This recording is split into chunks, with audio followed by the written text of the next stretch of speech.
This week's episode is brought to us by Supernova International Ska Festival. Supernova International Ska Festival is coming up September 14th through 17th at historic Fort Monroe in Virginia. Tokyo Ska Paradise Orchestra, Bad Manners, Don Letts, Holly Cook, The Untouchables, and many more. Tickets are on sale now at supernovaska.com. And if you can't make it this year, purchase tickets to watch the live stream. You will get access to two channels, one featuring the bands performing, and the second channel, the In Defense of Ska channel.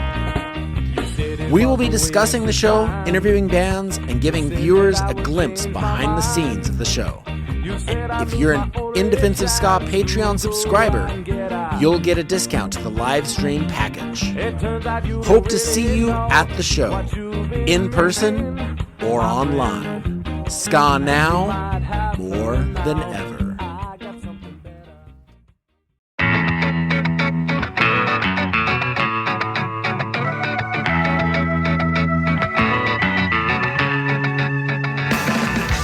The Mighty Mighty Bosstones, the impression that I get, was the single biggest ska-punk hit of the 90s.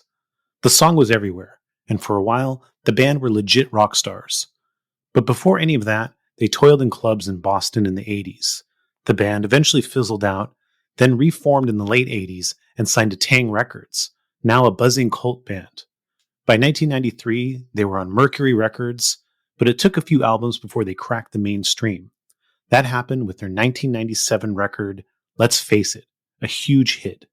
Today we speak to one of the founders and primary songwriters for the Bosstones, Joe Gittleman, aka the Bass Fiddleman. We talk Bosstones and their breakup last year, his time at SideOneDummy, the bands he's produced, and we discuss his new solo material on the Bad Time Records Wavebreaker split with Bad Operation. The Joe Gittleman Bad Operation Wavebreaker releases on June 16th. Check it out. So we had the Mighty Mighty Bosstones break up last year. That was kind of the biggest ska news happening. Mm-hmm. And this is the first time anyone besides Dickie has talked about it. Yeah. Right here on your official Ska News network. Were you nervous to talk to Joe? No, we had spoken before the interview. Oh, okay. I was nervous to talk to Joe. I think it went really, really well, though. I'm really excited for what he has in store musically in the future. Yeah. So by the time this episode releases, the Wavebreaker with Bad Operation will have been announced already. Yeah. And it's his new tunes are great. We've heard all of them. We heard them in the past, and now you'll hear them in the future. Were we both at Lollapalooza 95, Aaron? Yes. Oh my God. Yeah, that was when I saw you guys. Oh my God. That was the very last summer of my drinking was Lollapalooza. I quit drinking at whatever the holiday is, at Labor Day at the end of the summer. Is that right? I can't remember. Memorial Day. That was my very last drop of alcohol was after that Lollapalooza. Wow. Well, congratulations on stopping. It had to be done. It had to be done. I remember seeing you guys before that, like a few years before that, and I remember thinking, like, I think someone had told me, like, they're very professional. Like, I don't know why that stuck in my head, like, very professional. Uh-huh. And that, like, stuck in my head, and I watched you guys, and I was like, wow, they are just tight. Yeah. They are like a machine. They know exactly what they're doing. Yeah, just like it really just like struck me. And this was before you guys were, had like a hit single. So you were, you were on Mercury or whatever, but you were DIY working machine. We toured a lot back then. There were 300 days, 300 shows one year. I remember was probably the height of it. So I'd hope that we'd be tight, Yeah. If you're not after that. Well, what I heard, and I think I asked Nate about this, and I think he confirmed it, is that didn't you guys like practice? Like when you weren't touring, didn't you practice like a lot? I mean, there were times when we may have, but practice was funny. Someone just talked to me the other day about, when we started, Nate and I were in high school. He was a year younger than me, and Dick was a little older, and he'd been in some bands and had some experience and stuff. And one of the funny things about starting the Bosstones, one of the like first like rules that instituted in the Bosstones, and it was a really good one. I think Dickie, seeing that we were these green kids who had never been on stage before, he wouldn't let us sit down and practice. He's just like, no, guys, it's a bad idea. You gotta, and I carried that with me the whole way. I never sat down and practiced. I never sat down in the studio when we made records either. Mm. Yeah, I think that's important. I feel like it changes the vibe if you're sitting down, and you got to be able to play that stuff standing up. Yeah, totally. You got to be able to play that stuff standing up drunk too, which is. Did y'all practice drinking at practice too? Oh yeah.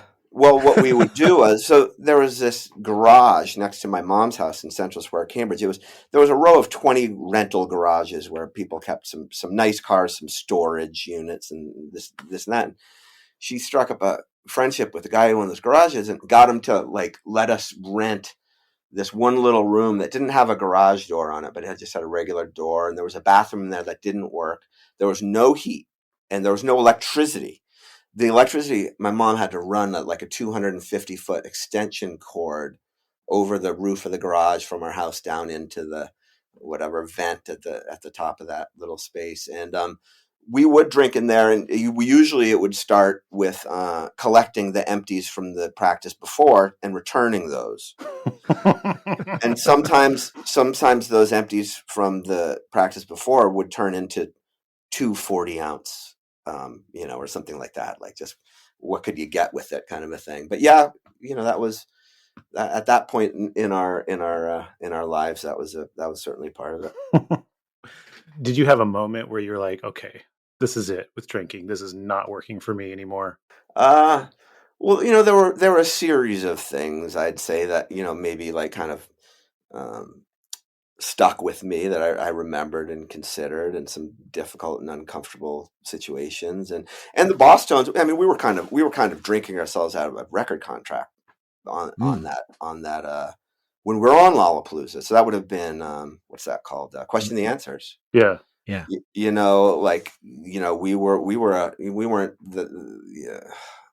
We could be a tough bunch to be around, and I think for the label too, especially, it could get tough. And so, yeah, that was it for me, that Lollapalooza. Part of the reason I'd say that I quit drinking is because we were on at like 12:30 every day, or 1 o'clock. Jesus Lizard was on before us on the main stage. And, to get yourself in the sort of state of mind, if you will, that you're used to being, it's like, you gotta get your pads on early. You're drinking at breakfast, basically. Yeah. Yeah, absolutely. Well, Adam here has never had a drink of alcohol. I've been around a lot of people who drank though. Yeah. Sorry about that. Yeah. So I remember at Lollapalooza, I remember coming in during Jesus Lizard's set and couldn't find the singer. And then all of a sudden he came barreling out of the audience. Yeah. David Yao. We're buddies with those guys. Yeah. And Pavement was on that tour. We played ping pong with that band a lot. Nice. It was a fun time. Cypress Hill was on that tour back. It was wild. I mean, talk about diverse, man. That was such a diverse thing. I feel like that was the last year that Lollapalooza was really diverse and really interesting. Unfortunately, it was the first year where it was playing a lot of those sheds, the blue seat, the kind of venues, with the circle pit up on the lawn, and then the empty Courtney Love seats up to the stage. Yeah, that was us, Shoreline Amphitheater. I remember we're pitting to the Bosstones on this hill that's at like a 45-degree angle. Yeah. So you'd charge up one side of the pit, like almost on your hands and feet, like crawling, and then you would basically dive down the other side, and everybody would end up in a weird dog pile at the bottom. Yeah, and sometimes Dick would encourage you to come down, regardless of the security that's stopping you. And so we did that sometimes, but we did that enough that they began to let us play extra sets on the second stage. Because the second stage would always be kind of like open field, parking lot adjacent kind of a thing. And we made that request every single day. We wanted to play an extra set on the second stage. I don't know if we maybe did that 4 or 5 or 6 times during that summer. But yeah, that was always good. I don't know what year it was, but Ministry played Lollapalooza one year, and yeah, that uphill slant pit in the shoreline was the most terrifying, I'm sure, mosh moment I had. I did like one circle and I was out. I was just people were in it like they were in it to be serious. Yeah. Oh yeah, I bet. I'm going to that same venue on Saturday to see The Cure. Oh, nice. I don't think there'll be a pit. So a lot more fun stuff to talk about, but I think probably just get this part out of the way. Okay. Talk about the Mighty Mighty Bosstones breaking up. I want to talk about just because Dickie has kind of been public about his perception of the event, so I just wanted to talk about what he said on is it called The High Wire? It's a show. I think it's kind of an anti-vax mostly kind of show. I'll have to check my TiVo. He said some stuff like about how his beliefs and his activism made you guys uncomfortable. And then the host said, after 30 years of your band being together, investing your time and your energy to just have this issue, to have this vaccine be what tears it apart. And then Dickie basically agreed with it. Well, I'll just take the opportunity to say, clearly, the Mighty Mighty Bosstones accepted medical choices of not only Dickie, but the unvaccinated crew friends out with us on tour. And I'll just point out, on tour, we were on tour. So I just don't know the mechanics of the disagreement he's referring to. I guess I should really say I'm sorry he felt that way. Yeah. Mm-hmm. So you guys were on tour when the breakup happened? No, but issues around vaccination in bands happen leading up to tour because of the protocols and the restrictions, and the venues need this and that and all those kinds of things. We were on tour. We did a really fun tour that summer of 2021. Our last show ended up actually being Worcester, behind the Palladium with no effects, and I can't say I would have chosen that for our last show, but Worcester was always really a special spot for us. In the early days, it was probably the first place we could reliably make $1,000. Going to there was this Worcester artist group place, and they used to pack kids into these little sort of gallery loft spaces and stuff. So we were out there. Yeah, I'm glad we were too. That the Bosstones emerged from that time not playing, and with that new record, and the conditions it was not easy to make that record. It was not easy to get on tour. It was not easy with the everything that was swirling around at that time was what made it difficult for sure. But you need to understand, me and Dickie made that record over the course of 6 months. We wrote that record largely. Me and him probably wrote, I don't know, 10 of the 14 songs on it. We're in touch throughout the day, every day, 10 texts, phone calls, working on music together. It's like, I knew how he felt. There's no surprise to me that when it came time that's how he felt. That was fine with me. It didn't bother me in the least that we were sort of, I guess, seeing things a little bit differently. And maybe it didn't bother me in part because I just didn't really care that much. I was working, I was trying to teach online, trying to get back in school, and dealing with all that shit, like most people, trying to navigate it. It was difficult, but me and Dickie were so dug in on the music, and he was inspired. And it doesn't bother me that he, sort of expressed some of that stuff, or that was fueling him. There was no part during that whole creative process, in the studio, before the studio, or otherwise, where I really, there was any tension between us around any of these issues. I'll just say that. Oh, interesting. So I guess, did it surprise you that he was kind of going out and saying this stuff then? No, it surprised me when he got involved sort of in an organized way Yeah. with those rallies and things like that. First of all, that feels good to him, and he's very, he made it very clear that this is something that's important to him.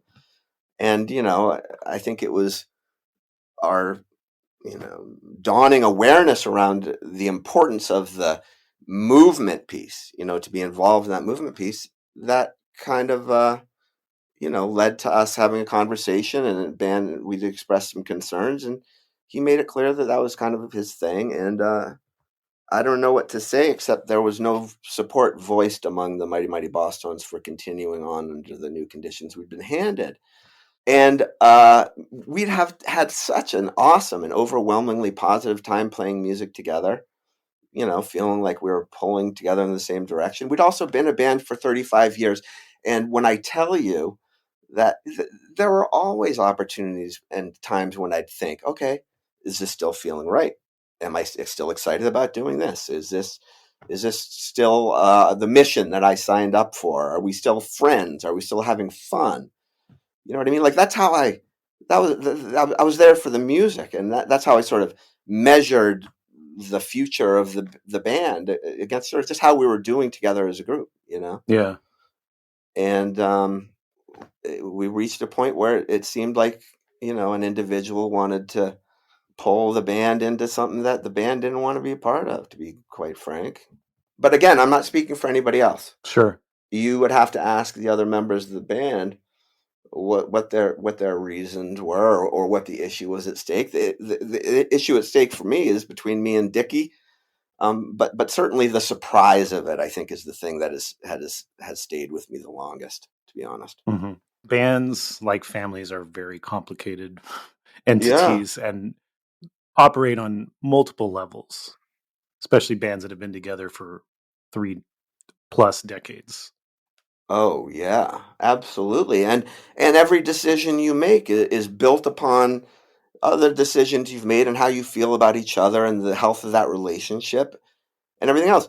It's like the end of the Bosstones isn't merely about that. I think it's also, that we had become a sort of a part-time, do it for the love of it fun thing. No one had been making a living off the Mighty Mighty Bosstones since probably 2000.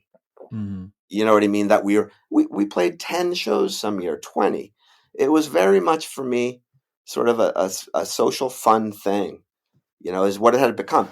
And by the way, that relaxed touring schedule really allowed, I think, me and Dickie to work more closely on the writing, and we really dug in there, and all that kind of stuff. And so, I'm sorry to hear that he felt that was an issue. I will also say, among my other unvaccinated friends, I think a lot of people were feeling the squeeze in that summer of 2021. But I hate to think that he was feeling it from our organization. We were ad hoc as fuck. There wasn't even really structure to enforce anything on anybody in that band, But anyway, again, though, I'm sorry that he felt that was an issue. Thank you for sharing all that. I appreciate it. Sure. Let's talk about you have a new Wavebreaker record with Bad Operation on Bad Time Records. Yes, super excited about that. Yeah, I heard the Bad Operation songs, and I heard your songs. They're all amazing. Right on. I love the Bad Op tunes myself. Yeah, really, really great. Do you remember the first time you heard Bad Operation? I remember seeing those. I remember the first time I heard of them. I think it was in Spin, or maybe it was Alternative Press, but it was just that, like, whoa, these people did not look anything like a ska band, and they're in New Orleans, and like, what the fuck is that? You know what I mean? And I loved that. It was cool. And I, the videos, I've seen all the videos, and I've been listening to Bad Operation for a while, certainly. But I've been a big fan since working with them on this project. I'm actually working on some more music right now with D-Ray's working on something for another thing I'm working on. So awesome. it's connecting with them has been really cool. And for Mike to reach out, not only to reach out, but to stay on it and push through, and get this all together. I don't know. I was really happy to be asked, and it felt good to turn my attention towards something sort of more future facing, I guess. How is it to release music as Joe Gittleman? Rather unspectacular. I feel like it probably feels a little naked. Oh yeah, yeah, absolutely, yeah. Which is why I'm just kind of, I don't know, I'm just really focusing on the music part of it. But how does it feel? I mean, that's part of the thing about being in a band like the Bosstones. Is like, that experience is such a thing. And there's so much energy and weight and power there. 8 other people and all that. It's like. It's doing it yourself. It is very sort of naked, I suppose, but I can't stop is my problem. And so I'm just going to keep making music. Yeah. I mean, Boston fans probably know this, but maybe casual fans don't know this, is that you are one of the primary songwriters for the Mighty Mighty Bosstones. So it's not a big stretch that you would continue to write songs that sound like the Bosstones. Yeah. Let's just say what it is. All right. I have a huge amount of music massed. You know what I mean? Like when we wrote When God Was Great, I never stopped after that.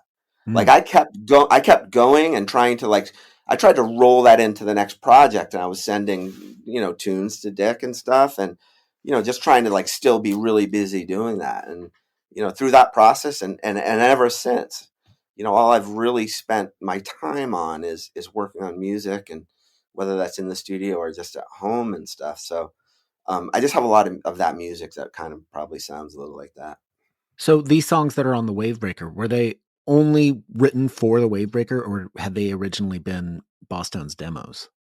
Well, 2 of those songs I actually shared with friends on socials, like maybe a few months after the Bosstones broke up. These songs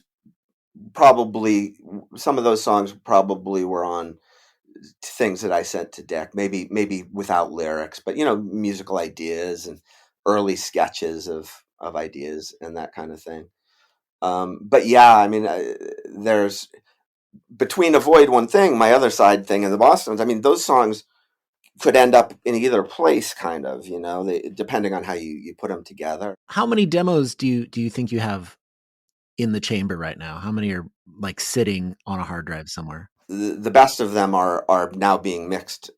I'm finishing up a full length great record right now. So I don't know when that'll come out, but I'm working on that. So I'd say that my favorites of that pile went there, and I've sent some things to some other bands. I'm trying to do some collaborations, and got some cool things maybe going with some different groups of friends, and so that's been rewarding to not feel like I'm alone only in the music. And with my new record, I've collaborated with some awesome musicians up here in northern New Hampshire. You want to shout any of them out? Yeah, well, I found this incredible studio over the hill from my house. I live in the White Mountains, so basically you see Mount Washington from my house. But on the other side, over the hill in Easton, New Hampshire, there's this really cool old studio called Mojo, oldest operational studio in New Hampshire, which I believe dates it all the way back to 1997. Way back then. Yeah, way back then. And just some really great musicians hang out there. The guy Anthony's a killer engineer and a slamming session drummer. And one of my former students, this guy Rye McDonald, I teach in a music business program at Vermont State University, and one of my students who graduated probably, I don't know, 10 years ago or something like that, Rye McDonald. He's been working on it with me too. We co-wrote a few songs, and he's been playing some guitar, and Big D horns in the studio. I got Pie Taster's horns involved. Just a lot of different friends. D-Ray from Bad Operation. Oh yeah, on a track too for that new record. He actually just sent that to me today, his tracks. So it's all coming together. I don't know when that'll be. I sort of get done. I sort of feel like, oh yeah, this is done, and then I write another song and go, oh, but maybe this one's better than that one, kind of a thing. There's the other beauty of releasing music is as Joe Gittleman is, really there's no there's no pressure to get it out anytime soon, really. But I hope so. I hope this summer, maybe sometime. Before When God Was Great, the previous Bosstone Records was a few years before that. You said that you've been just can't stop writing songs since then. Were you not writing songs so much before then? No, I was. There was another Avoid One Thing record in between those two Bosstones records too. Oh, okay. It was actually, that was pretty much written before While We're At It, and there was a request for me to hold that, which I did. I held it back a couple of years. But I'm always writing. I'm always kind of that's how I spend most of my time. What's your writing process like? I have an acoustic guitar. Mm-hmm. And I try and capture as many sort of off the cuff ideas just on voice memo as possible. And you store those things and kind of let them incubate so you maybe can have a chance to hear them like a normal person would, like let a month go by and listen to them again. And then depending on what the project's for, do I need to work up a demo? Is it something that I need to demonstrate to somebody? Or is it one of my friends in bands I'm working with now where I just have the luxury of sending a voice memo of a song with a guitar and a vocal, and those bands sometimes can do amazing things with that, Can you clue us into who any of those bands are? It might be early. I don't know. I hate for that to say and then for some reason it doesn't come together. Yeah, I just wasn't sure if anything had been recorded and was already out. Yes. Something amazing has been recorded, but it's not out. Okay. Amazing with the all capital letters underlined. Yeah. So one of my songs by another band. Yeah.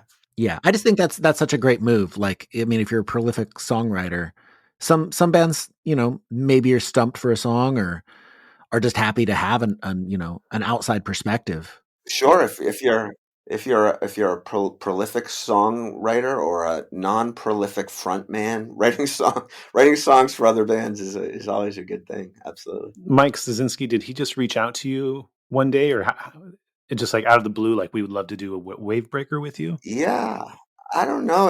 Maybe it was when I put out a couple things, rather unceremoniously, he reached out to me and expressed some interest, and that was really great. I've had such a great time working with him and the Bad Op team, so it's just been a really positive experience, and I'm stoked on it.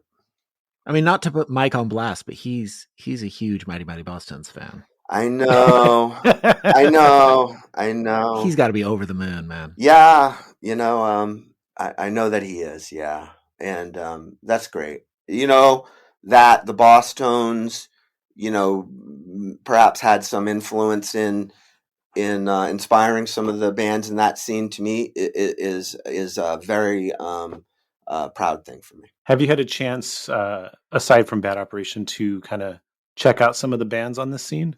Oh yeah, I love Catbite. Oh my God, yeah, I love Catbite. Absolutely. And I think I'm going to go to. I'm hoping to go to the Bad Time tour in a few weeks here, Somerville, Mass. I think in June, sometime in June, end of June. Very nice. So yeah, I'm stoked on it. I think I've listened to pretty much everything on that. You know what I haven't heard that I really want to listen to, which I have a feeling I would really love, is the Pomps. Oh yeah, I think that'd be right up your alley. It's real good stuff. Right. I want to check that out. So there's a song on the Wavebreaker, Pete Lost the Beat. Uh-huh. I'm just really curious if there's a story behind it. Sounds like there's a story behind this song. Well, not really, to be honest. I mean, it's a made up story. I can tell you, Eve wrote her song Under the Stairwell. Up behind my house, way up on the hill, there's another house and there's a dog named Eve that lives there. And Eve, I play guitar out on the back porch sometimes and write songs. And sometimes Eve, you'll hear, she's pretty quiet, but sometimes when she speaks, you hear her and you always notice. And so that line, Eve wrote her song Under the Stairwell, was just kind of in response to the dog up on the hill while I was writing the song. But then you create a story around it. It's I have songs that are personal to me. That's not necessarily one of them. But yeah, for me, it can be a lot more about imagination. And when I'm writing songs, probably because I've spent so much time writing songs for the Bosstones, I don't picture myself singing them. And maybe when you're not picturing yourself singing them, I guess it doesn't have to be personal. Well, it doesn't have to be personally, even if you are singing them. Yeah. But I guess I feel some freedom from that, where you can just be creative and imagine. A lot of it is connected to feelings that I have from the past or something. That song "Lean on Sheena" that I wrote, that the Bouncing Souls popularized, of course. I don't know someone named Sheena, but that story of hearing someone like a disagreement upstairs in the apartment and stuff was something that I experienced a lot of. That's kind of what inspired that song. Yeah, kind of what inspired that song is like just sort of imagining all those disagreements and what's going on up there and trying to like build a story around it. Her mother wouldn't let her use the phone or whatever. So just trying to fill in the blanks, like imagine a scenario and then try and paint a picture that sort of is illustrative, I guess, I figured it could be Sheena is a punk rocker, or Sheena from the Cramps song "Sheena's in a Goth Gang." No, if anything, it's a different Sheena. No, if anything, it's probably from the Outlet song that has Sheila. Best Friends, it's called Sheila. When I was a kid, I roadied for this band called the Outlets. It was I was in high school, and Rick Barton from Dropkick Murphys was in that band, and Dave Barton, Rick's brother, is to me one of the absolute best Boston songwriters ever. Just in terms of like poppy punk, just really great music. And they had a song called Best Friends, and I think it was maybe the song was called Sheila. I can't remember, but I was Best Friends with Sheila. But anyway, it's the sound of that word, Sheena, Sheila. It just sings good, I don't think it gets talked about quite enough, but songwriters who approach songs like short story writers is a really cool art, and it's a great way to express an emotion rather than saying like, this is what I felt. But so you're crafting a story, and whether you're singing it from the I perspective or the third person perspective, if you're writing fiction, you can do it in either, and people accept that. But in songwriting can be exactly the same thing, and it's really cool. Yeah. My lyric writing through a lot of these 40 years in the Boston was really non-existent. Dickie, the way in which we worked together was always, for the most part, he wrote the lyrics and I wrote the music. So I still feel like I'm new at it, to be honest with you. Like I'm still like, trying to read things about writing lyrics and stuff, I remember I asked Dave Hawes one time, Dave, have you ever read any good books about lyric writing? His response was like, why the fuck would you read a book about lyric writing? Or something to that extent, So you mentioned Lean on Sheena. This is a song from Avoid One Thing's first record in 2002. Bouncing Souls covered it 4 years later. And their version is like pretty big. Yeah, it's huge. It's like, I was looking at Spotify. It's like their second most played song on Spotify. It's awesome. I assume that just one day they were like, yeah, we want to cover this song. And you were like, cool. Here's where that worked was, I was working at SideOneDummy at the time. SideOneDummy had released that record, that Avoid One Thing record. But I started working at SideOne doing like A&R stuff. I was producing some records and trying to help scout some bands and whatever else. Small label, everyone kind of did a lot of everything, And Ted Hutt was always in there. Ted Hutt, the producer, was always in there. And I think it was Joe Sib probably who gave Ted the idea. But it kind of came through Ted. He had the idea. And luckily, McDermott, the drummer, had written some review. I don't even know what it was, a fanzine thing or something. Well, I remember he had like recognized that song as something that he thought was cool. Some to the extent, if I recall, it's like, would have been cool to hear Dickie sing that one or something along those lines. But so he knew of the song, and I don't know. They were game to give it a crack, and I was in the studio a bit, popping in here and there, and it was sounding amazing. At one point, Greg called me and sort of floated the idea of more lyrics, and so we kind of brainstormed about more lyrics. And the one thing to me that Lean on Sheena didn't have that the Souls wanted was that the sort of like positive ending kind of a thing, you know. And so those lyrics at the end there feel a little more bouncing souls. Got a friend till the end, never coming back again, always on my mind and my heart. Feels very bouncing souls to me, you know. I see, yeah. And so, but unfortunately, if Avoid One Thing plays, either we do that version or people sing the wrong lyrics on top of us. So that happens too, you know. Did it surprise you how big their version of your song got? Well, I'll say that people would always send me. So if the Bouncing Souls maybe were out on tour then after that, or, you know, in Europe or something, people who were friends of mine who knew that I wrote the song always send me side stage videos of the Bouncing Souls playing Lean on Sheena.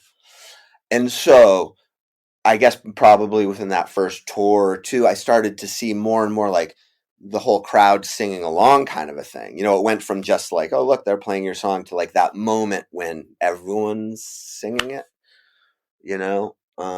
Yeah, but, you know, that's the Bouncing Souls machinery that made that song. And, you know, they did something with it that I couldn't have done. I didn't do. Something I didn't do with it. So yeah, it's amazing. It's great. It's awesome. I'm so proud of that. So proud of that. That the Bouncing Souls did one of my songs is what I mean by that. Sure, yeah. It sounds it's interesting how like you listen to your version and you can hear how you wrote it, but then you listen to their version and it sounds like a Bouncing Soul song, but it doesn't sound remarkably different either. No. It's melodically and lyrically very much sort of the same. It's the guitar. You know, I had a Roland VS 880, which was like the first version of a home studio that I could access at that point in my life, you know. And it had built-in little sounds and like guitar things, little filters, and it had this little wah thing. And you know, I was just building it on top of a Alesis drum machine. Loop that somewhere in that Alesis drum machine there's that loop that ended up on my version, and this was kind of play a similar rhythm to that, but you know, I was just kind of using the bits and pieces I had to try and put something together, and it seemed cool, you know what I mean? It seemed cool. And when I played it, my wife heard it, like she let me know that it was cool. She doesn't let me know much of my music is cool. What does your wife like to listen to? I met her at Taang Records. She was working. She moved to Boston because she loved the Lemonheads and she loved Buffalo Tom and, you know, those sort of bands of this. She loved Nirvana. You know, she came with Nirvana's first record in tow and all that kind of stuff. She was a BU student at the time, but also was working at Taang Records, and that's where I met my wife. And I was in a ska band, and it really wasn't her thing. You know what I mean? Yeah, for sure. Like it was definitely not her thing. But here we are. How many years later? That was 1990. That was 1989, 90, probably 90. You know, 90, 91. That's how you know it's true love. Oh yeah, absolutely. Yeah. When she'll listen to a whole one of my songs. She's great. So I'm curious about SideOneDummy. So you released this side project first, and then how did you end up starting to work for them? The Bosstones were making that record we made with actually John Seymour, the producer who produced How I Spent, what's that Bouncing Soul song? Record, How I Spent My Summer Vacation. Or maybe it was Anchors Away. I don't know. He might have produced a couple records. But anyway, John Seymour. And actually, John Seymour, I wanted to work with him because of the Bouncing Souls. That song Gone was just amazing to me. And I wanted to work with the guy who made that Bouncing Souls record, or we did. And so we were making that record. It was called Jackknife to a Swan. And I was finishing up the Avoid record at the same time. Like, I was literally mixing the Avoid record in Studio B while Bosstones were finishing up tracking that record in Studio A. Like, there was a big overlap there. And what happened next? We went out on tour a little bit. Avoid, we did a couple weeks on the Warped Tour and some other things like that. Bosstones went and toured on that album, Jackknife to a Swan. I remember we were over in Europe, which is sort of our last tour leading into hiatus time. We took a hiatus. And somewhere in there, Avoid. I remember what it was. I started tour managing when the Bosstones went on hiatus. I started tour managing Flogging Molly, and I tour managed Flogging Molly for a year or so, which is like 15 years in tour management years. I was gonna say, and I say that with maximum respect and love for all those people. For sure. Yeah. But anyway, so Flogging Molly was on Side One, and I think that Side One started to see me as available and doing a good job with Flogging Molly, and I was interacting with them more and more around shows and whatever else, being on tour with their band, the band that was on their label. And so at some point, they asked me if I wanted to work there, and I did. I moved out to LA. I bought a house in Echo Park, and it wasn't really clear what I was doing, to be honest with you. It was like A&R was part of it, just trying to find some bands and chipping, but everyone was doing that. I don't want to give the impression I was the A&R department at all. But I was doing some licensing stuff, trying to get some stuff placed in TV and film. And the best thing is when they'd ask me to make a record. I produced Chuck Reagan's first record, that live one, Los Feliz, it's called. I think it's called, or maybe it's just called Los Feliz. Los Feliz. Big D and the Kids Table Strictly Rude was another record that I got asked to produce while I was working at the label, so it was really cool that it was sort of a combination of behind the desk things and helping out where I could with this and that. And, but then I'd get handed a project like that. And I really loved that. I love doing those projects. Was there any bands that you specifically brought to the label? No, I don't think I brought anything specifically to the label. I was, I was there when they decided to sign Gaslight. Like I was at that show. Oh, you were actually. This reminds me. You had Brian on your show. Yeah. I heard that. Yeah, you guys were all confused there. Okay, unconfuse us, please. Let me just say, I tried calling the studio, but you guys had left about 3 years earlier, so I wasn't able to get through. Anyway, so I was working at the label when they played that first show, and that little ragtag group of people went down there and saw Gaslight. They're awesome. It's like everyone knew that at the label. Everyone knew that they were just great. But you were asking Brian about something, and he was confused about it. Oh, it was when in the studio was I involved in making the record. I was gone from the label by that point. Oh, okay. And then you were like, well, what was he doing? And that, Brian, how does Brian answer that? He was like, I don't know. He's hanging out writing songs, I guess. Because what I had done is after I left the label, I started to try and turn my attention to the songwriting thing again. I'm like, well, now I'm in LA and maybe I should try and see about, I don't know what, a publishing deal or more collaborative stuff. And so that was the first time I ever sort of sent someone a song out of like nowhere. I sent this Brian Fallon a song. And that's the first. It was the first of many awkward, unsolicited collaborations I've tried to launch via email like that. And sometimes it works and sometimes it doesn't. Did that one work? No. Of course not. Brian, what does Brian need a song from me? He doesn't. Yeah, I guess not. Of course not. But anyway, I was just, I don't know, I was just throwing it out there. Having the luck of the Souls thing, I was feeling a little swagger, I guess, in my songwriting. So I figured it was time for my first awkward, unsolicited collaboration.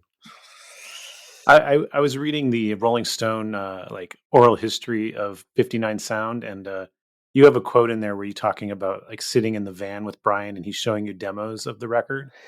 He was. I remember the back doors of the van were open, and he was sitting in the back of the van, and those doors were open, and I just remember he was sitting there writing songs while the band was loading in. Typical lead singer. Sure. I already loaded in my microphone. What do I need to do? No, but he was clearly, he was plugged in on his thing, man, at that moment, and he was like taking every opportunity to write, and look at that record. The record speaks for itself. The 59 Sound. That record, aside from the fact that it's just a really good record whenever it would have been made, it strikes me as such an odd time for such this like anthemic punk rock and roll record to be released and to be received so well. Mm-hmm. Definitely refreshing that record, I know, and it wasn't like it didn't hit immediately. It kind of was people kind of came to it over time, but it still was like, it was awesome. Yeah, but that was what was cool about that band, I think. It was really on just the strength of that record. Yeah. You know what I mean? Like it wasn't a big radio story or anything like that, or yeah. And I don't think like they got their Pitchfork review until months after it was already out. Mm-hmm. Like stuff like that. I think it was people found it. People Mm-hmm. warmed up to it, and then it's people still talk about it. People still praise the record. Still holds up. Yeah, of course, it's a great record. Really great. So, Strictly Rude. You mentioned producing that record. Yeah. Strictly Rude is probably my favorite Big D record. Yeah.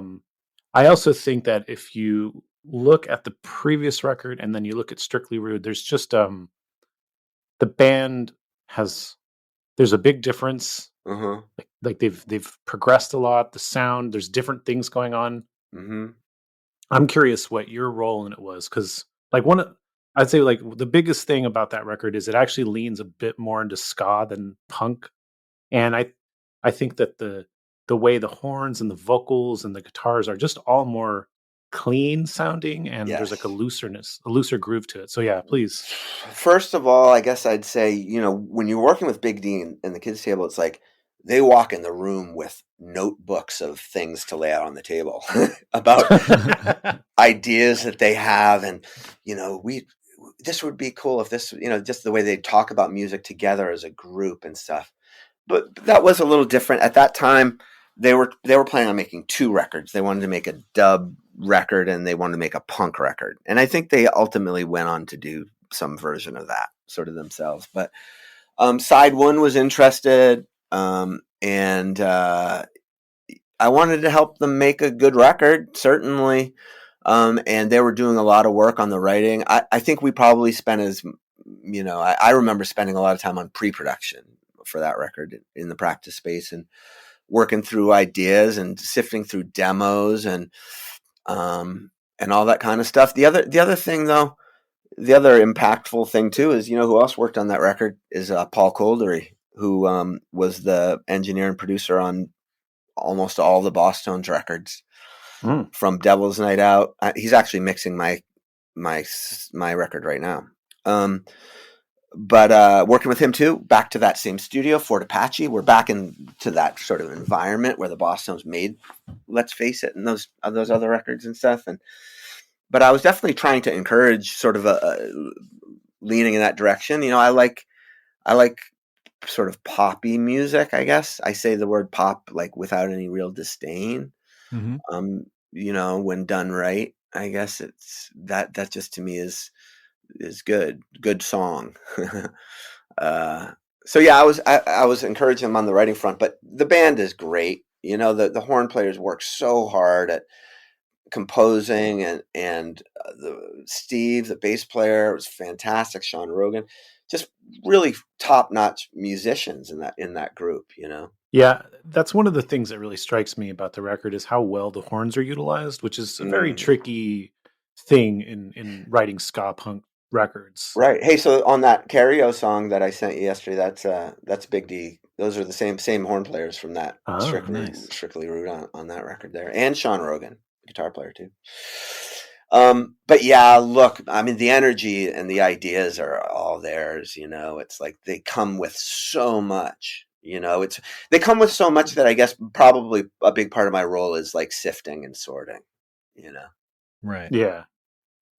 It seems like a good producer isn't necessarily trying to be the creative engine, but to sort of be the editor, sort of the like, I'll let you know when you have good ideas, and I'll let you know when you have ideas that maybe you could set aside. Yeah.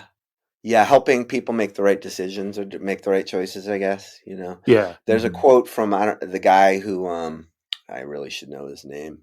The guy who produced Highway 61 Revisited. Is that what it's called? The Bob Dylan song. Album. I mean, yeah, the album. And but so it was sort of talking about like a good producer needs to know when to sit in the back of the room and read a newspaper.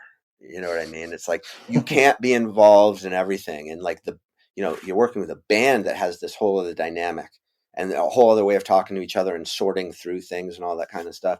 And I think good producers have to understand like there are opportunities to make a million bad decisions every single day as a producer. Sure. Yeah.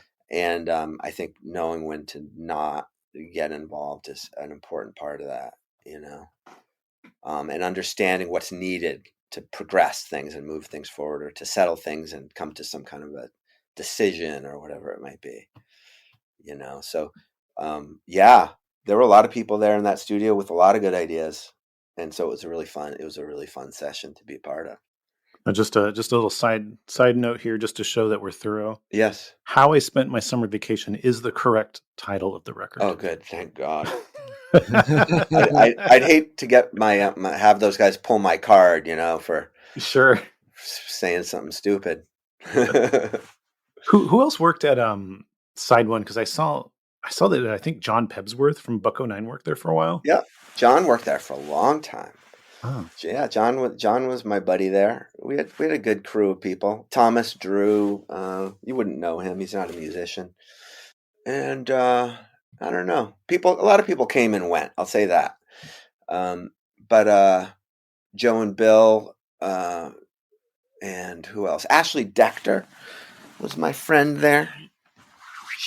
To me, she was the one who discovered Gaslight Anthem. It doesn't read that way in that Rolling Stone thing. But I remember a lot of early IMs from her about that band to a lot of people at that label. So I don't know. And so Kevin Lyman, what was his role in that time period? I know he kind of had some. Kevin was an owner in SideOneDummy for a time. Okay. He was involved, yeah, but very tangentially so, However, I would say like Big D getting on that label, because he had spent so much time with them on the Warped Tour, he had seen their work ethic. Big D was among the first bands that really started trying to promote their set times at the Warped Tour. You know what I mean? Like where you're flyering the porta potties and you're doing everything in your power to make people who are already at this event know that you're playing at a certain time at a certain place. And I think that Kevin Lyman saw in Big D like just hard workers. They were really like making the most of the opportunity.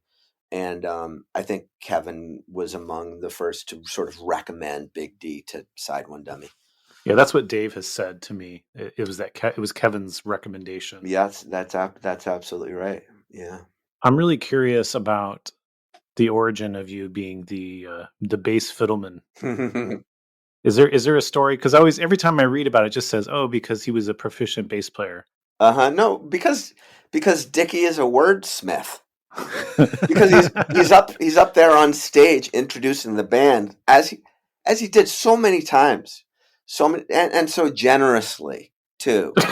You know what I mean? So he just came up with it one night. I assume, I don't know, but it appeared on a record. Maybe the first record it was on was Don't Know How to Party, maybe. But I don't. But you can be sure that was something that Dickie made up. Absolutely. Just on the spot, off the cuff. It's a good nickname. Yeah. Did anybody else get any good nicknames? Nate Dogg. Some of them weren't that good. Nate Dogg. Nate Dogg was kind of a name that was intended to kind of be awkward and stupid. Why is that? I don't know, just like kind of like tongue in cheek, like like because he's really not a Nate Dogg kind of guy, probably. Sure. You know what I mean? Like he's not a Nate Dogg kind of guy. Ben, who was it? Joe the Kid, Joe Sorois, Johnny Vegas, Tim Burton, D-Man, Sweet Pea Lanier, L Buck Boogie, Lawrence Katz, Buck Boogie, JG.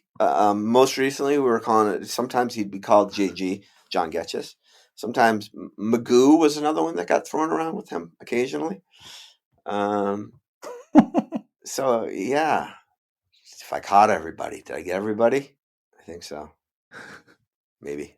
I'm curious about your approach to bass with the band, and I've had like a conversation with Nate Dogg, if it's not clear, about kind of blew my mind a little bit when he told me this. Yeah. Because Nate's really responsible, if you think about it, for the sort of ska verse punk chorus formula that became incredibly popular in the 90s. I would agree with that. And he said, "Oh yeah, I was just listening to the Pixies, and I was like doing my spin on that style." And I was like, "Wow, that is like it makes so much sense, but it never would have crossed my mind that that's what was going on in his mind." Yeah. So you were involved with this early formation of this style of ska punk. So I'm curious what your approach has been. Okay.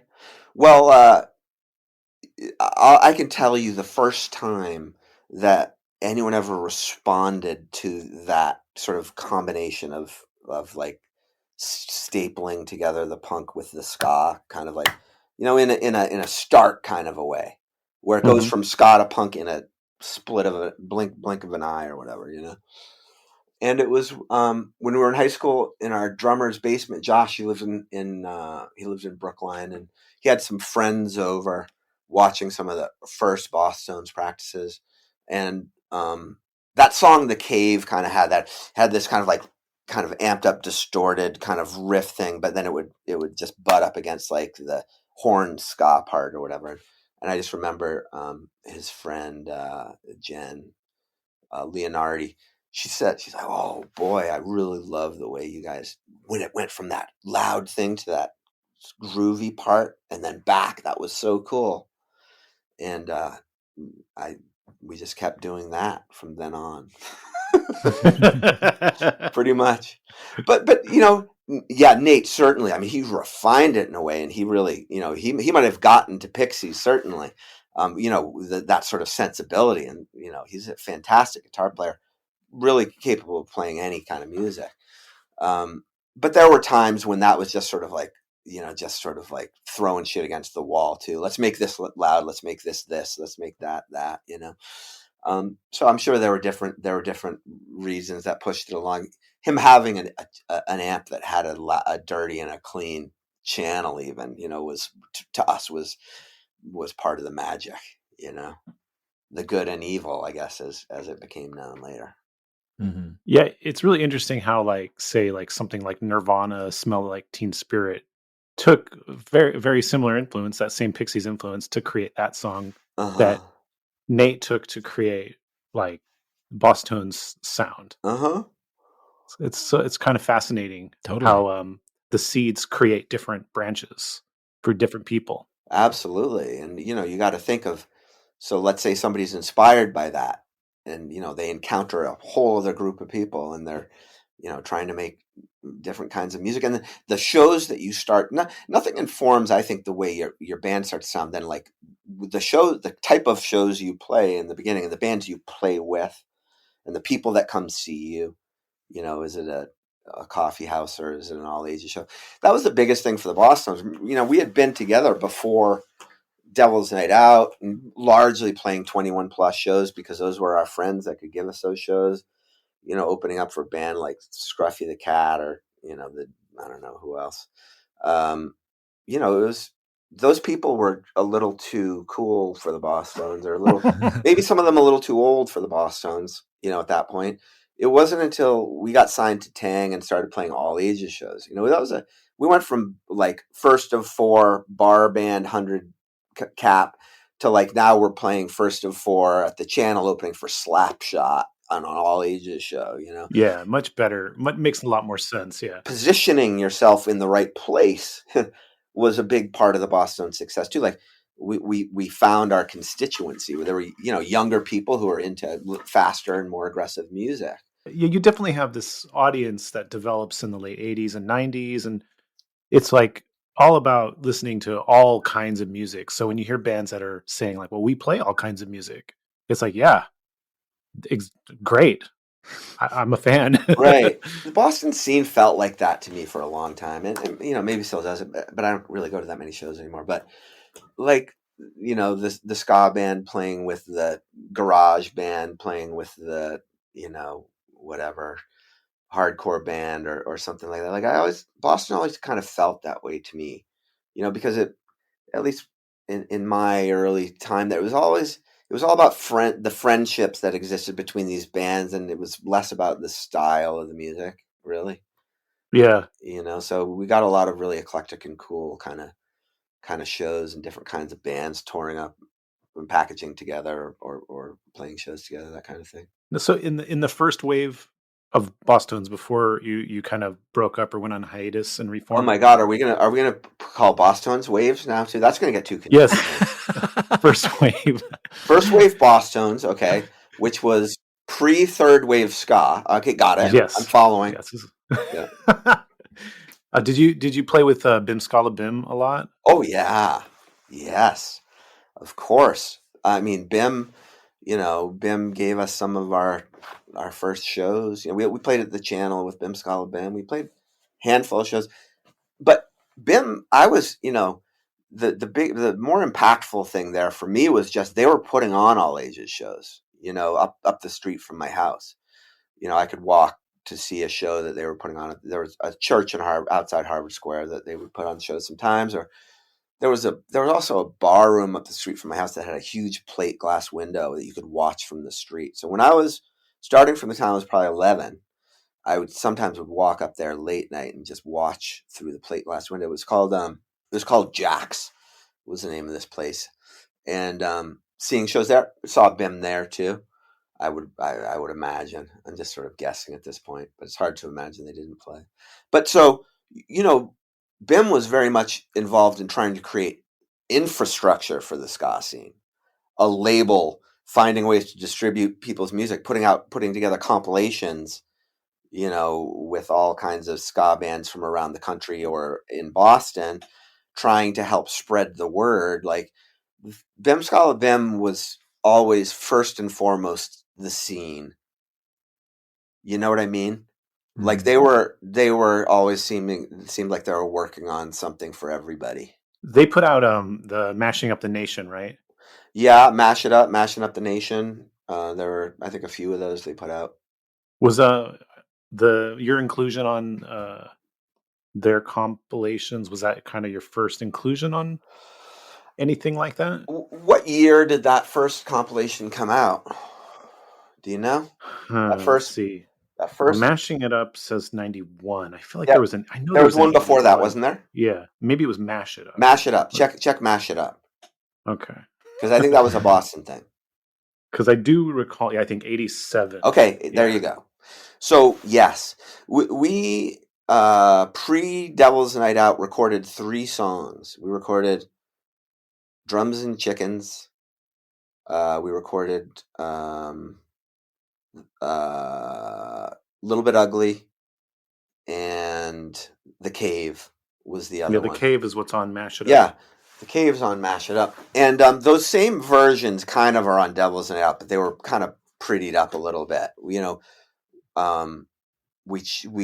messed with it a bit, I think. But I think that was a different version of that song. Because that's how we start calling this thing a different thing every time, that song name. But yeah, Drums and Chickens was on that record, 87. That probably was the first time the Bosstones music ever came out anywhere. And you were the Bosstones, not the Mighty Mighty Bosstones. Right. Yeah, we were then we were the less than Mighty Bosstones. And then we were the almost nearly Mighty Bosstones. And then we felt comfortable. Finally, we were comfortable enough to take on that second Mighty. I have to say, and I'm curious about this, certain like names for some reason Like when I heard the name Mighty Mighty Bosstones, I just immediately liked the fact that it was two mighties. Like it just something about the way it sounds is just that's perfect. Like yeah, so when the Bosstones, we recorded those 3 songs, then we broke up. Yeah, that was the first Bosstones breakup. I joined Gangrene and recorded a few records and toured Europe with Gangrene for a few years. And Nate went to college, and that was just that. It was, it had been no one really knew we stopped. It wasn't like there was a outpouring or anything like that. But when we got back together, so then I leave Gangrene, and Dickie talks about putting the Bosstones back together, and it was really nice of him in that time. I think that he saw that I'd been kicked out of Gangrene, by the way. Oh yeah, what'd you do? I don't. I think I don't know. I don't know what I did, to be honest with you. That was a pretty wild sort of bunch to try and be a part of.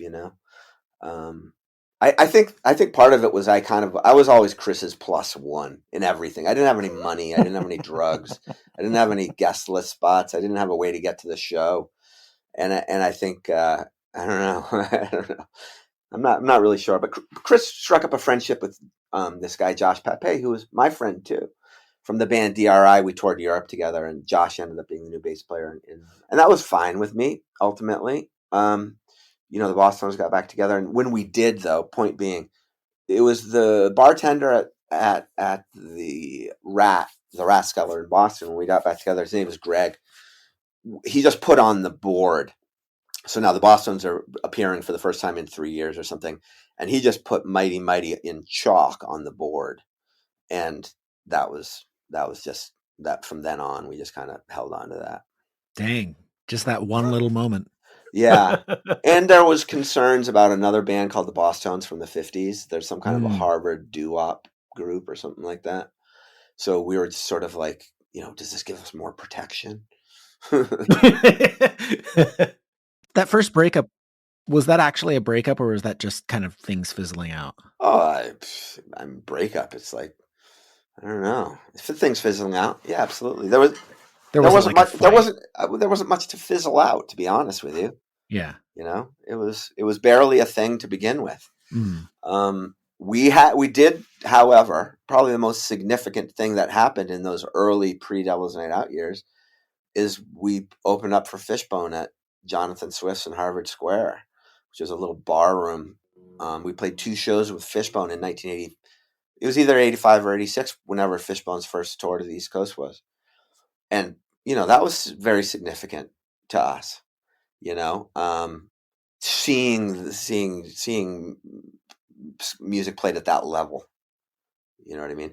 And I mean, significant in many ways. I mean, on one hand, I think it depressed us. Yeah. That's a great era for Fishbone. Dude, we had, I don't even know what song it was, but in some fucking song, we were like, at the end, we were adding in the riff from Fat Albert. And that's how we played it. All right. Like, it couldn't have been any more like uptight, Have you ever heard Fishbone sing that Fat Albert theme? I don't think I have, or I can't remember. I don't know if they still do anymore, but they did it that night.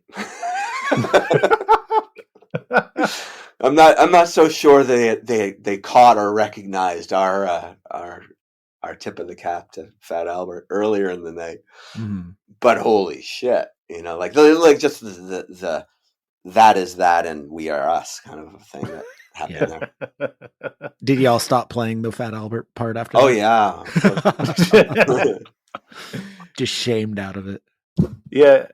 Because I mean, like the philosophy, you guys are operating from a point of view of there being like 2-tone ska, hardcore, all these different elements, and you're putting them together.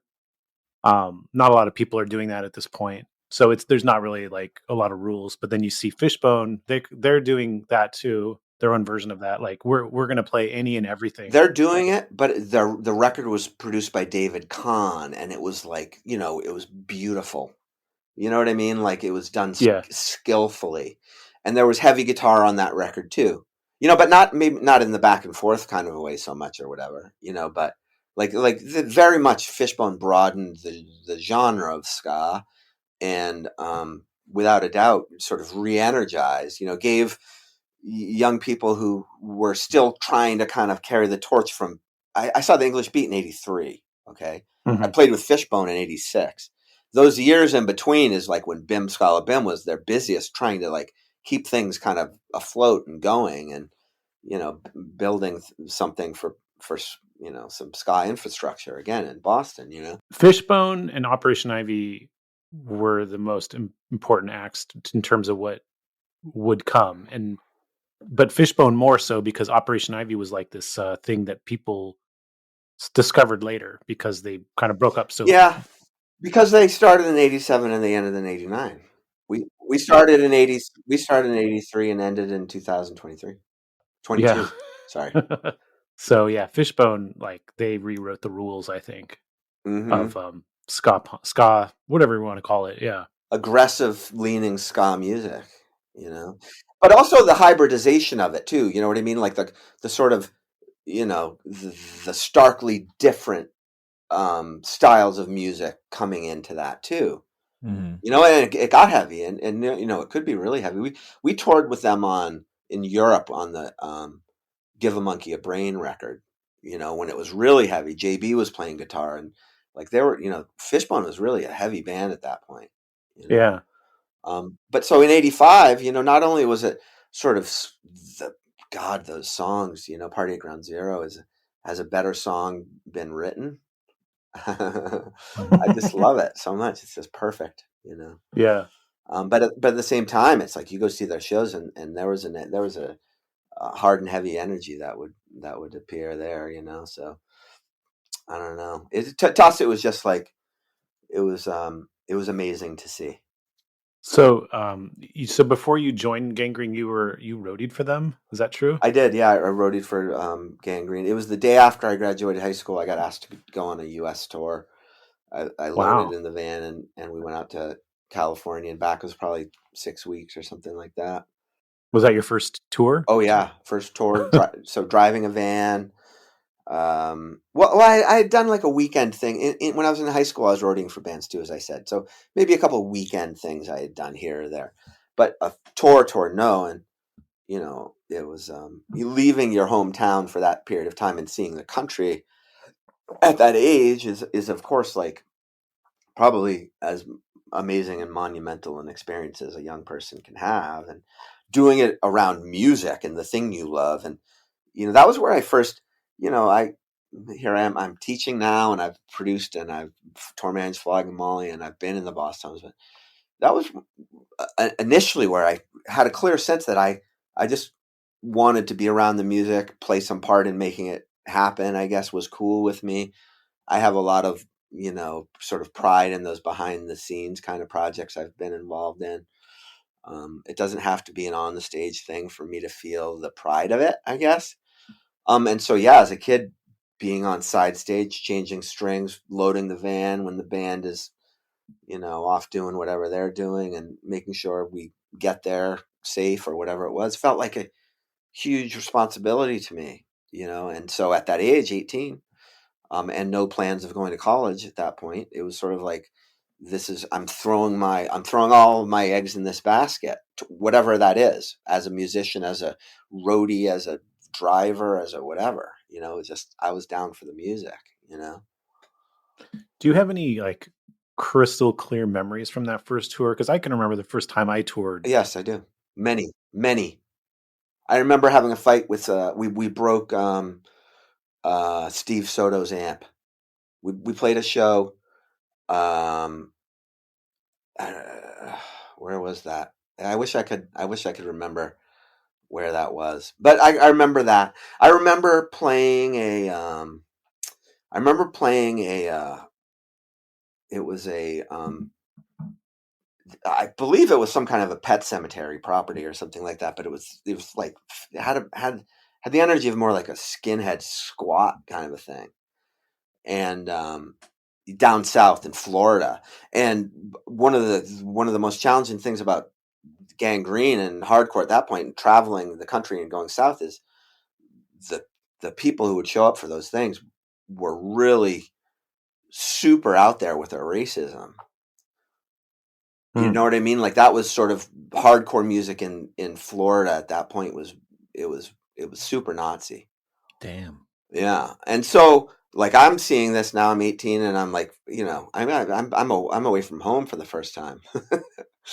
You know, no one said there were going to be Nazis there though, you know. So yeah, I mean it was a wild experience. So yeah, big memories of certain kind of experiences that just felt like, you know, either threatening or just out of the ordinary or whatever it is. I remember another show we played where we were waiting outside to get paid and the guy never came out. He left through the front and went home. You know what I mean? Yeah.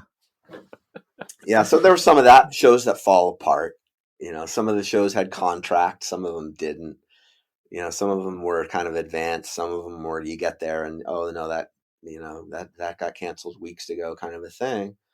As it was when you were trying to communicate on the road and stay in touch with people and all that kind of stuff. Trying to find a payphone. Yeah. I remember Fenders in Long Beach was always super violent. There were stabbings and stuff that would take place at those shows. And like, it seemed like more like gang kind of violence going on, those things. I didn't really understand the dynamics of all of that. But I was aware of it, certainly. When in those days of touring, where were you guys staying at night? Sometimes I'd stay in the van, depending on where the van would be parked up. We might be 4 in a Motel 6, you know, in a room, you know, 4 per room or something like that. We might be crashing at an audience member's house. Sometimes was, you know, like the party at the club turns into the after party, turns into the up all night party. Kind of a vibe, you know. So sometimes it would just sort of be like loading out and, you know, hanging out with other people and seeing where it goes. I remember staying at the world famous Tropicana Motel in Los Angeles on the Sunset Strip there. That was like a real kind of like band spot of the time, and jumping off the roof into the pool and that kind of stuff, you know. How high up is that roof? You know, two stories motel. Right. Not 20 feet or something like that. Not too high. Yeah. So yeah, I remember a lot of weird little things that happened. Just because at the time they were so like sort of, I don't know what you'd say, impactful, I guess. Yeah. You guys never piled everybody into one hotel room? Oh, I'm sure we did. Yeah. There were plenty of times we did that. Yeah. Always the worst. I'll tell you, you know what's funny? When we first got on a tour bus in Europe, that was our first, because, you know, we probably did 4 or 5 US tours in a van. Yeah. And with a trailer. And, you know, we were starting to pack clubs, and we probably could have taken the step up to a better touring vehicle at that point. We were getting close to that point in the US. But when we went to Europe, we were right on a bus. And it was so funny. Like, I remember the promoter was like, okay, well, you know, the bus would be parked here at the motor coach park space. And then, you know, a quarter mile away there are 3 hotel rooms, and, you know, you can get the key at the desk and you can go and get in the hotel. But we had this thing. It's like once we were on that bus, like the hotel had nothing for us anymore. Like we had this never leave the mothership mentality about the bus. Because the bus had all our stuff there. It had our beer there. It had like the hotel was like, once we were on that bus, just for the duration of that first European tour, it was just so much better than a hotel room. So you're just using the hotel rooms to shower, basically. Sure, but the venues had that too. You know. Oh yeah. The venues over there, they take care of bands better over there. New band, touring bands and stuff. They might cook you a real meal and you know, have a bunk room in the back with nice clean sheets and fresh towels, and it might look like shit. The performance space might be like kind of squatty or whatever, but the treatment that bands get going to Europe is pretty amazing. Do you remember did Bosstones play any actual squats? No, but I played squats with Avoid One Thing when I toured Europe with Avoid One Thing. I remember we played a squat in Dubrovnik, Croatia. And there are probably maybe a couple others that might have kind of leaned in that direction. It's not always clear, and there sometimes like you'll see sort of nonprofit organizations that it's not really a squat because they have this organization around it or something like that.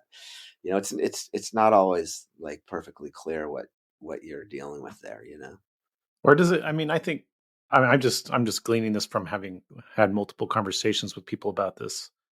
It seems like what a squat is in Europe isn't necessarily what we think of as a squat. Yes.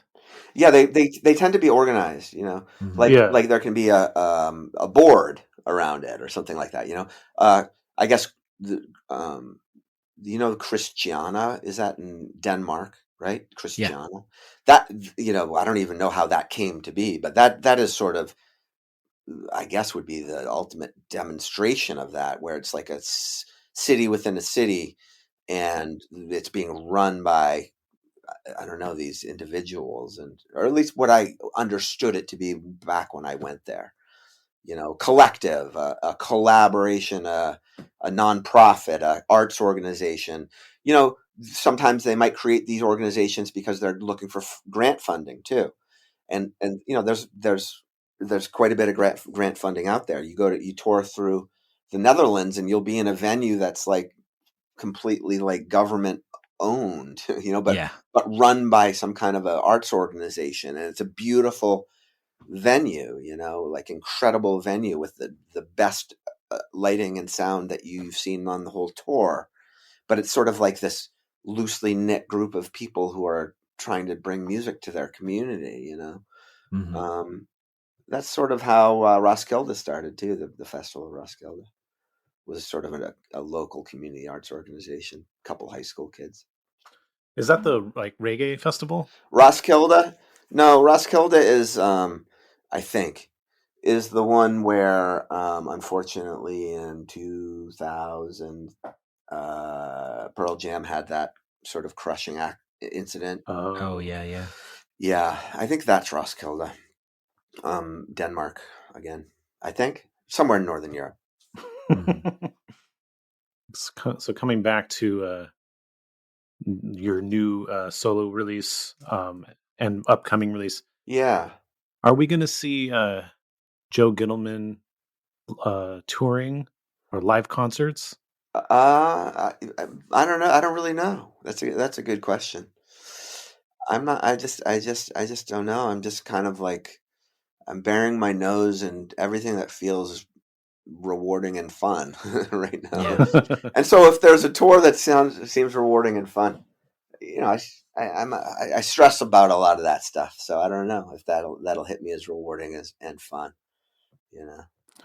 To be determined. To be determined. Yeah, but I can tell you that I'm going to keep writing music and making records. Very cool. Hell yeah.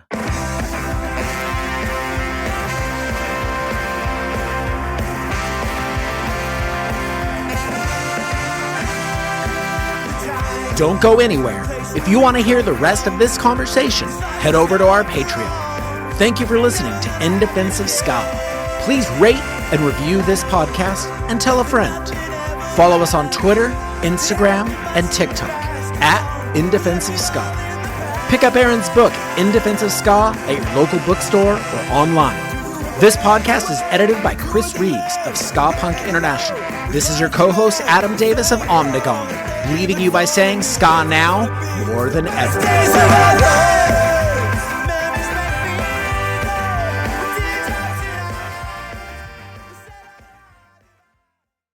Wave breaker, wave breaker, wave breaker. Cool. Did you make that up, or is that like an actual song? You know what song that is. Hey, that was cool. Yeah. Getting to talk to Joe. Totally. if you didn't get enough Joe Gittleman, And guess chances what? are you did not get enough. Chances are you didn't get enough, but guess what? We have more. Over on our Patreon, Joe spoke with us a little bit longer. We talked about a venue in Texas that we both played at. Our editor Chris has played there.